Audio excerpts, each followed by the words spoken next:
नमस्कार, मी रोशन बगटे आपलं सर्वांचं स्वागत करतो आहे क्रांतिकारी लेखणी न्यूजमध्ये।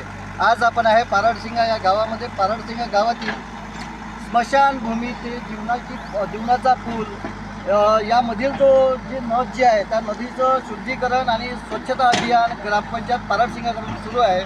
आणि आपण पाहू शकता हे स्वच्छता अभियान आहे, कारण आता पावसाळ्याचे दिवस आहे आणि या नदीला पूर जाऊ शकतो आणि या पुरासाठी पाणी व्यवस्थित जावं आणि गावकऱ्यांना या जो साचलेला गाय जो होता याच्यापासून डासाचा मच्छराचा त्रास होता तो पण दूर व्हावा या दृष्टिकोनातून ग्रामपंचायत पारडसिंगाने हे अभियान स्वच्छता अभियान चालू केलेलं आहे।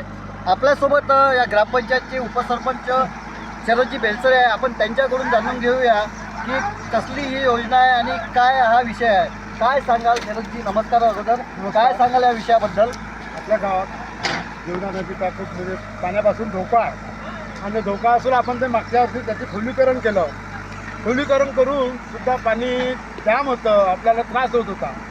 आणि आता बारीकचे दिवस आहे, आमच्यामध्ये लोकांनी थोडंसं डासापासून लोकांना त्रास होता, त्या डास आहे गावाच्या जनतेला त्रास होता आहे। म्हणून आम्ही सध्या याकडे लक्ष देऊन नदीचं शुद्धीकरण करण्यासाठी आज आम्ही JCB बोलावून हे काम आमचं चालू आहे आणि जोपर्यंत पूर होत नाही तोपर्यंत हे काम चालूच राहील।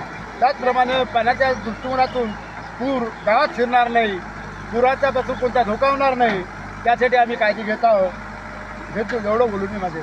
तर आपण पाहिलं की हे आपल्यासोबत होते गावचे उपसरपंच शरदजी बेलसरे यांनी अतिशय चांगल्यारीत्या सांगितलं की येता आता पावसाळा आहे, या पावसाळ्यामध्ये या नदीमध्ये मोठा पूर जाण्याची शक्यता आहे आणि त्यामुळे हे पाणी कुठेही अडू नये, गावकऱ्यांना कुठलाही या पुरापासून त्रास होऊ नये यासाठी स्वतः ग्रामपंचायतनी ही स्वच्छता अभियान नदी साफ स्वच्छता अभियान चालू केलेलं आहे। आपल्याला जर ही बातमी आवडली असल्यास कृपया यूट्यूबवर जा, क्रांतिकारी लेखणी न्यूज सर्च करा, चॅनलला सबस्क्राईब करा, लाईक करा, शेअर करा, कमेंट करा आणि पाहत राहा फक्त न फक्त क्रांतिकारी लेखणी न्यूज। मी रोशन बगटे, क्रांतिकारी लेखणी न्यूज, पारडसिंगा।